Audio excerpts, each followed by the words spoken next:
আপুনি যদি নতুন ভোটাৰৰ কাৰণে আবেদন কৰিছিলে বা নেমটো কাৰেকশ্যনত দিছিলে তেনেহ'লে নতুন ভোটাৰ লিষ্টত আপোনাৰ নামটো অন্তৰ্ভুক্ত হৈছে নে নাই জানিবলৈ সম্পূৰ্ণ ভিডিঅ'টো চাই থাকক। হেল্ল' বন্ধুসকল, মই চাইদুল আৰু আপোনালোকে চাই আছে ৱে টু অনলাইন।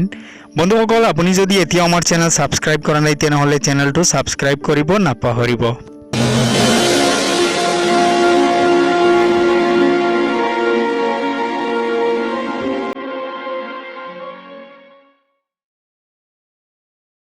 প্ৰথমে আপুনি ক্ৰোম ব্ৰাউজাৰটো ওপেন কৰি সাৰ্চ বাৰত টাইপ কৰিব ECI লিখি সাৰ্চ কৰি দিব।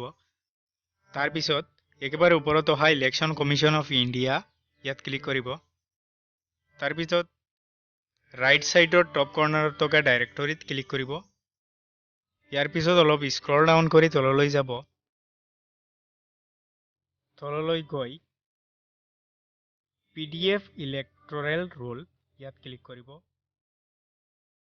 তাৰপিছত অলপ তললৈ যাব। ইয়াত আপোনাৰ ষ্টেটটো সিলেক্ট কৰিব। মোৰ যেহেতু অসম হয়, অসম সিলেক্ট কৰিছোঁ। তাৰপিছত ডিষ্ট্ৰিক্টটো সিলেক্ট কৰিব।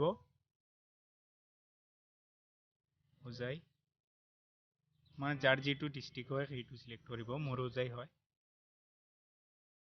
ইয়াৰ পিছত সমষ্টিটো সিলেক্ট কৰিব।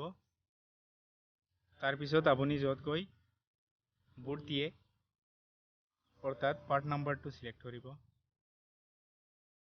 ইয়াৰ পিছত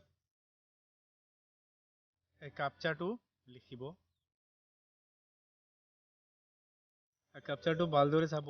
কেপিটেল থাকিলে কেপিটেল আৰু স্মল থাকিলে স্মল দিব। RAKQ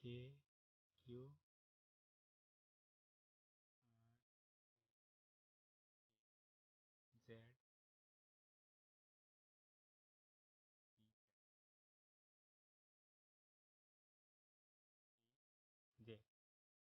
যিটো থাকে সেইটো ভালদৰে চাই লিখিব। লিখি সাৰ্চ কৰি দিব।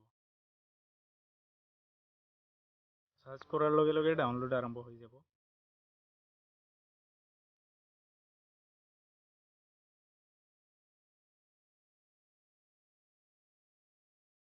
তাৰপিছত আপুনি ইয়াত চাব পাৰে গড় নম্বৰটো মিলাই আৰু আপোনাৰ নামটো শুদ্ধকৈ আহিছে নে নাই। সো ফ্ৰেন্ড, ভিডিঅ'টো চাই যদি ভাল লাগে তেনেহ'লে লাইক কৰিব, শ্বেয়াৰ কৰিব আৰু আপুনি যদি এতিয়া আমাৰ চেনেল ছাবস্ক্ৰাইব কৰা নাই তেনেহ'লে চেনেলটো ছাবস্ক্ৰাইব কৰক।